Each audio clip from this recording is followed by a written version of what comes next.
Hello అందరికీ మనం 2 రకాల వడియాలు ఎలా పెట్టాలో చూసాం కదండి. ఇదైతే మూడో రకం వడియాలండి.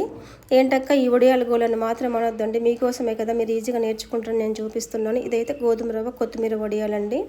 ఒక గ్లాసు రవ్వ తీసుకొని కొంచెం గ్రైండ్ చేసుకొని పక్కన పెట్టుకోవాలి, ఎందుకంటే అది కొంచెం లావుగా ఉంటుంది కాబట్టి గ్రైండ్ చేసుకుంటే బాగుంటుంది.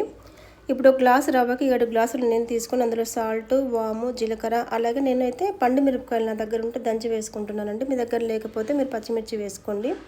సన్నగా తురిమి పెట్టుకున్న కొత్తిమీర కూడా అందులో వేసుకొని నీళ్ళన్నీ మంచిగా తెరలించుకుందామండి. ఈ వడియాలన్నీ ప్రాసెస్ అంతా ఒకేలాగా ఉంటుంది, కానీ చిన్న చిన్న మార్పులు ఉంటాయి అంతే. నీళ్ళు తెల్లిన తర్వాత మనం తీసుకున్న రవ్వ అలా పోసుకుంటూ మంచిగా కలుపుకొని ఒక క్లాత్ మీద బయట పెట్టుకొని 2 డేస్ తర్వాత తీసుకోవచ్చు. లాస్ట్ ఇయర్ అయితే నేనైతే ఒక 50 కేజెస్ రైస్ బ్యాగ్ నిండా నింపేసానంటే చాలా టేస్టీగా ఉంటాయి ఇలా పెట్టేసుకుంటే అన్ని రకాల వడియాలు. నాకైతే 6 మంత్ దాకా వచ్చాయి అలా పెట్టుకున్న వడియాలన్నీ. నచ్చితే లైక్ చేసి నాకు సపోర్ట్ చేసి మా ఛానల్ని సబ్స్క్రైబ్ చేసుకోండి. Thank you.